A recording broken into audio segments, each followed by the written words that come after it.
Hey guys. So sorry I've been a little quiet lately. I'm just getting over COVID and just starting to feel better. So, man, it really knocked me on my backside. So today we're going to be replacing this pegboard that you see in the picture here, which is about 10 years old. It served me well. But every once in a while I'll walk out in the garage and I'll find a whole batch of tools on the ground here on the workbench, particularly the hammers. Up here you can see the pegboard's torn right up there. I think you can see that. But yeah, this pegboard it's worn out. There, now you can see a little better. Right there. So I've decided to just abandon this whole concept of like this fiber pegboard, or I don't even know what this stuff is made of. And I'm trying a product from Wall Control. They make a metallic pegboard product, which you see here. So they make different sizes, and the pegboard on the wall, this is a standard 4x8 sheet, right? But most of the Wall Control pegboard panels that you can buy are much narrower and shorter panels. So I bought a Wall Control kit a couple of years ago, and I'm kind of ashamed to say I haven't used it, but the reason why is pretty apparent. This is a lot shorter. I recently discovered that they have these 4-foot tall panels. So you can mimic the storage capacity of a 4x8 sheeted pegboard with those panels. I'll leave a link in the description where you can get them. Don't know if they're always in stock. I don't know what colors they come in, but I kind of jumped on them. They were a pretty good deal. So let me get this pegboard emptied. It's going to be a lot of fun, and we'll take it off the wall. Now, the way I mounted this 10 years ago is I think I used Tapcons to screw some furring strips to the wall. This is a concrete block house. So I'll have to take the tools off the pegboard, and you can see some screws, some shiny screws at the corners of the pegboard. Most visible at the top. Then the pegboard will come down, I'll cut up into small pieces, take those furring strips down, and then we'll Tapcon the new Wall Control panels directly to the wall. So let me empty this and we'll get going.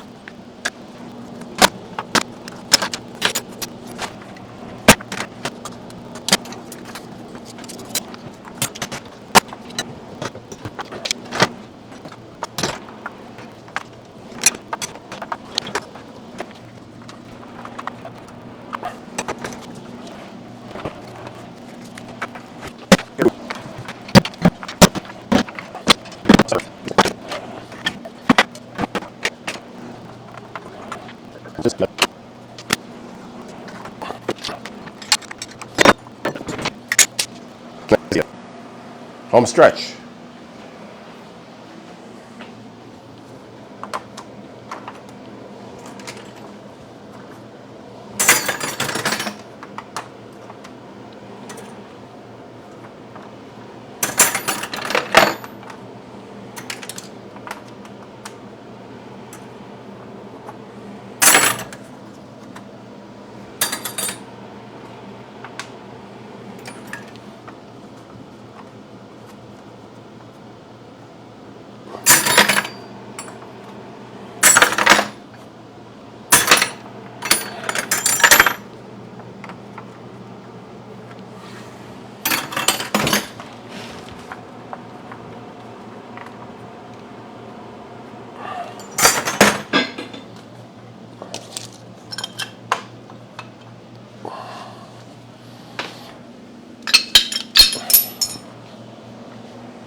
Okay, here we go. I'm gonna get this hose out of the way. It's pissed me off for the last time.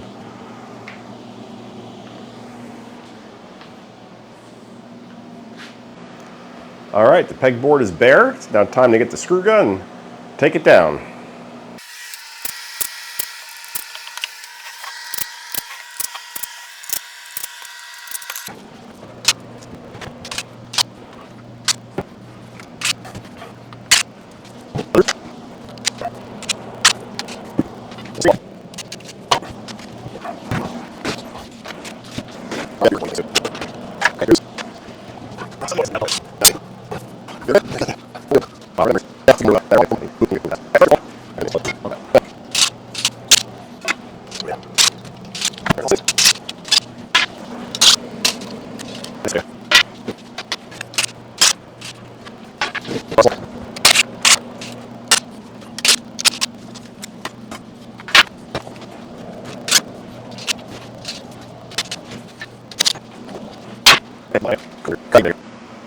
Decided to use this pre-mixed stucco patch that I had left over from another project. I'm just going to patch up this area on the wall here just to give myself more mounting options, because you can probably tell the stucco sticks out a bit, and if I do nothing and I mount the panel here, it's going to be crooked. So might as well use up the materials that I got here. I don't claim to be a stuccoing expert, so please don't judge me. This is the biggest knife that I have right now. All my other stuff is at a friend's house, so I'm doing his kitchen for him. So all my normal tools are over there. It's not looking like this is going to be enough.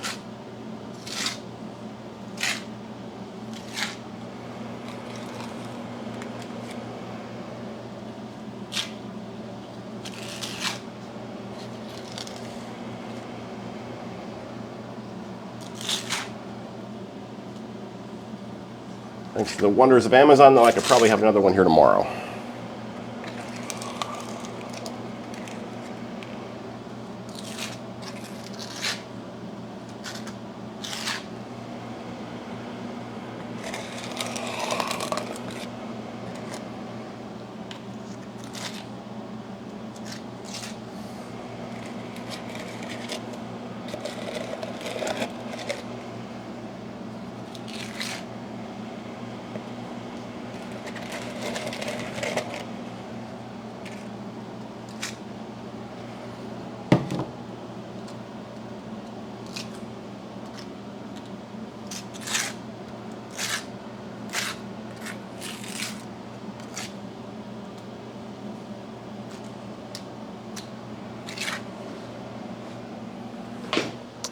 You get the idea. All right, good enough for today. I'll order some more stucco patch and we'll pick it up tomorrow. Stucco's not here yet, but figure we could get started hanging some panels. So I'm thinking I'm going to use Tapcons, and these holes are fairly perfectly sized for 1/4-inch Tapcons. So I think I'm going to use those. So I'm going to keep the same general layout of the pegboard. I'm not going to move it higher or lower. I'm just going to kind of follow that same pattern that we had. And look at that. They even had the foresight to make this hole big enough for an impact driver bit to fit through. That's pretty cool. Nice job, wall control. Now what you could also do is you could put a ledger along the wall that these panels will sit on. I'm not going to do that just because I don't feel like doing that. It would require me to move some stuff around and mount my pegboard higher. I'd like to keep it at the same level it was before, so I'm going to skip that step. But if you want to make your life a lot easier, I'd recommend just mounting a ledger on the bottom, and then your panels can sit on top of that. All right, so what I'm going to do, I'm going to climb up on the workbench here. I've got my level, got a Sharpie. I'm going to mark the location of the first hole for the Tapcon. I'm going to drill that, kind of get the panel in place, and then I'll drill the remaining holes. I'm just going to drill the 2 top holes first. Not really looking forward to having to hold this thing in place, but you know, it is what it is. I'll stick the level on top here. Level is magnetic, which helps a lot. I'm going to try to follow the outline of my existing pegboard. So that's actually looking pretty good like that.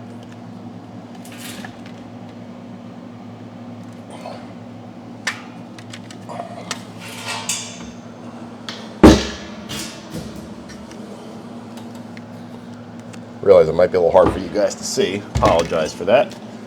Let's drill the hole with our hammer drill.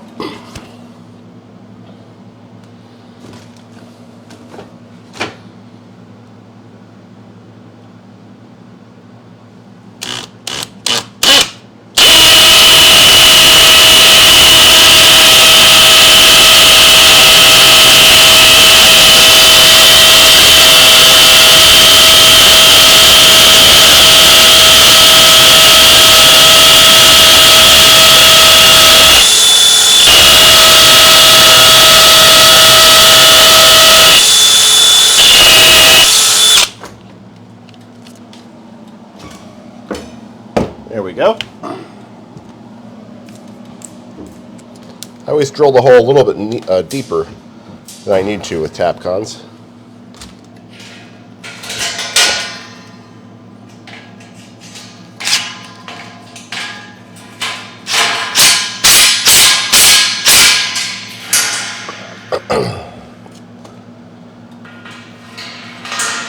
There we go. It's kind of held in place. At least the weight of it.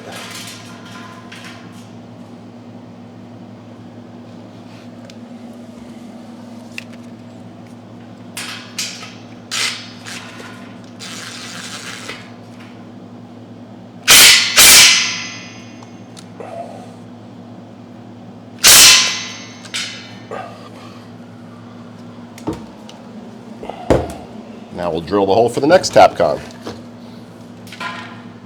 Making sure everything's nice and level, plumb.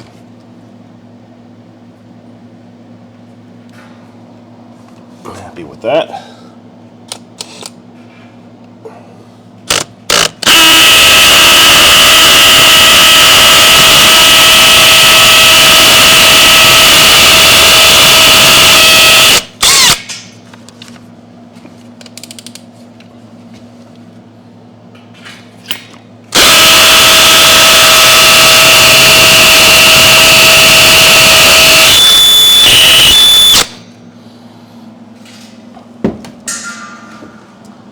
Get another Tapcon from our Tapcon bin.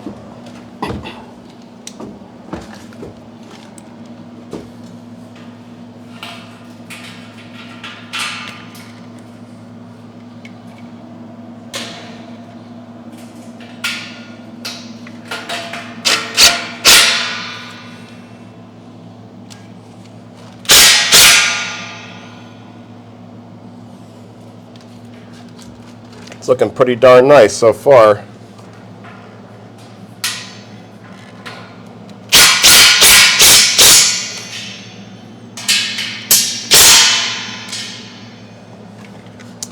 There we go. So that's the first one. Still have mounting holes at here, here, here, and here, so 4 more. But at least the panel is rigidly mounted. It's not going to go anywhere.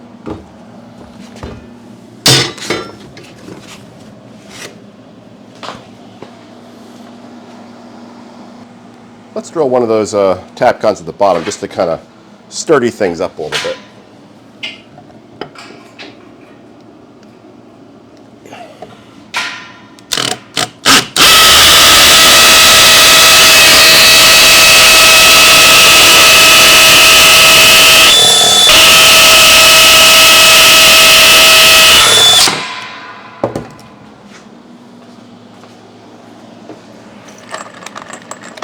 I think we may have been hitting the bond beam up top, because that concrete up there was significantly harder and denser. Sure, we're into the block here.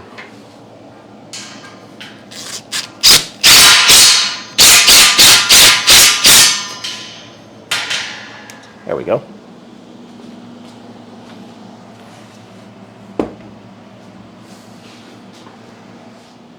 Recheck for plumb. Perfect.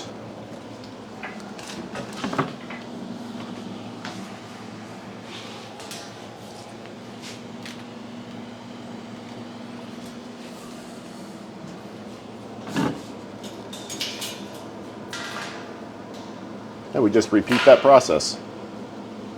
Obviously very important that you get that first panel plumb, because every panel you set up against it is going to be out if first one is.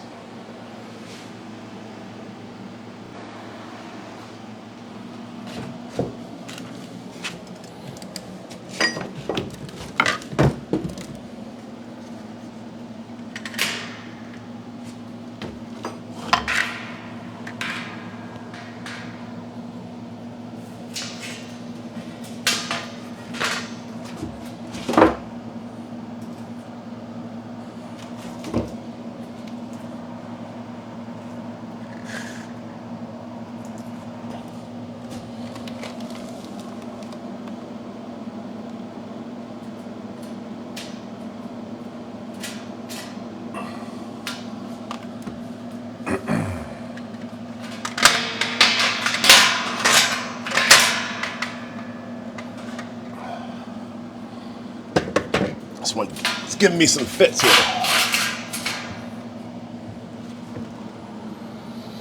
It'd be cool if there was some kind of system you could use to clamp these together. That'd be kind of helpful.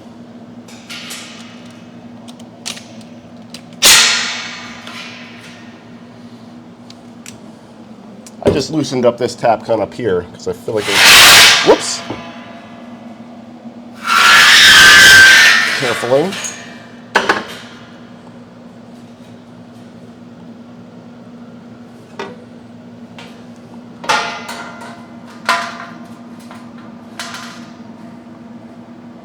Just felt like there was some squish out on this top bracket here, so I loosened that tap con just a hair. Maybe too much.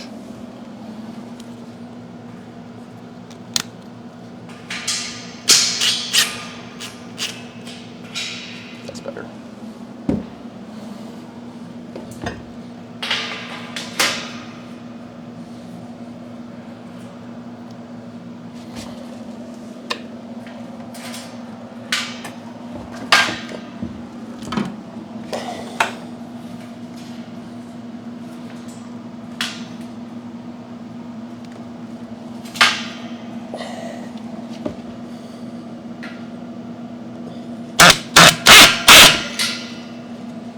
Mark the hole,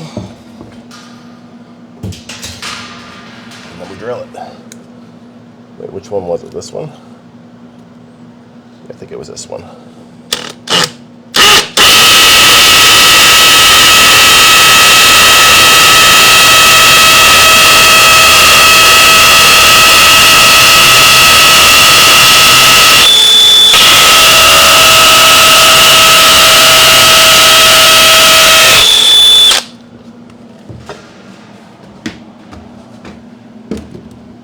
I'm not going to drill every one of these holes for you guys, because after a while you get the idea, right?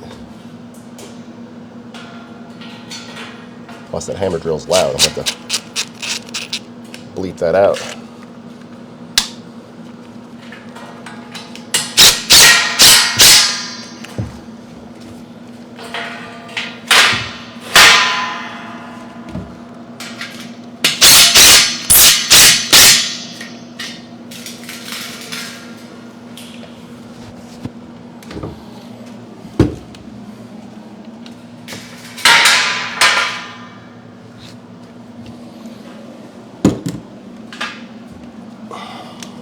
Make that a little tighter.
You get the idea.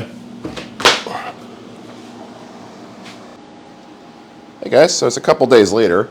I decided to take a different tactic. I was talking to a neighbor and he had a spare bag of a concrete mortar mix in his garage. So I decided to use that. Canceled my order for the stucco. The stucco was I think $10 a quart and probably needed a quart and a half more, maybe two. and the concrete was free. And it's going to get covered up by panels, so I don't really care too much what it looks like. So this is kind of the end result. I just mixed it up, threw it against the wall, and used a screed board to just kind of, even it out to make it flush to the wall. So we're good to go now. So I think I'm going to do a couple more panels and give you guys a progress report after that. And just like that, the patchwork is gone. So I just got 2 screws in the top of each of those 2 panels to the right. The bottoms are just kind of floating free, but I'm just going to continue down along this way until I run out of panels. Alright, I got all the panels secured. You can see I added another panel over here. But everything else is secured, got all the tap cons in place, got most of the dust vacuumed up.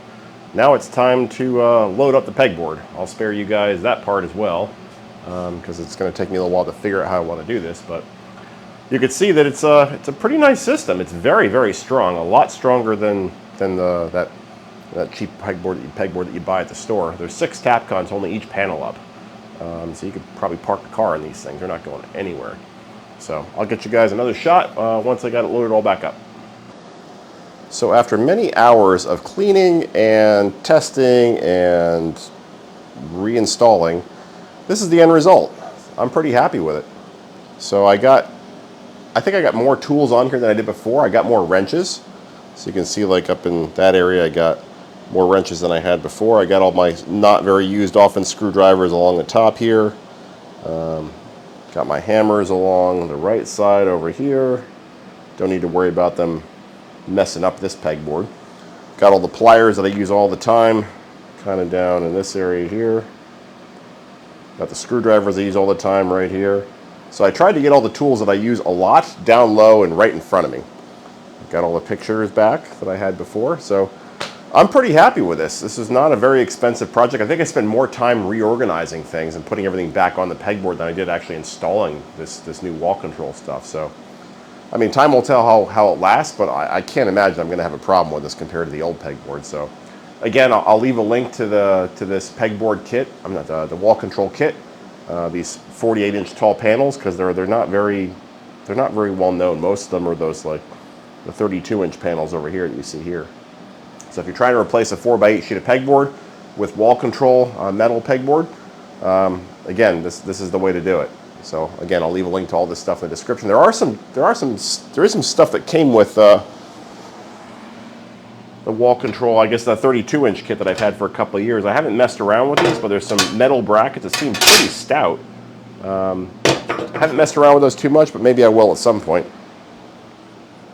Anyway, if you guys found this video helpful, please give me a thumbs up, subscribe, stay safe, and thanks for watching, everybody. Take care.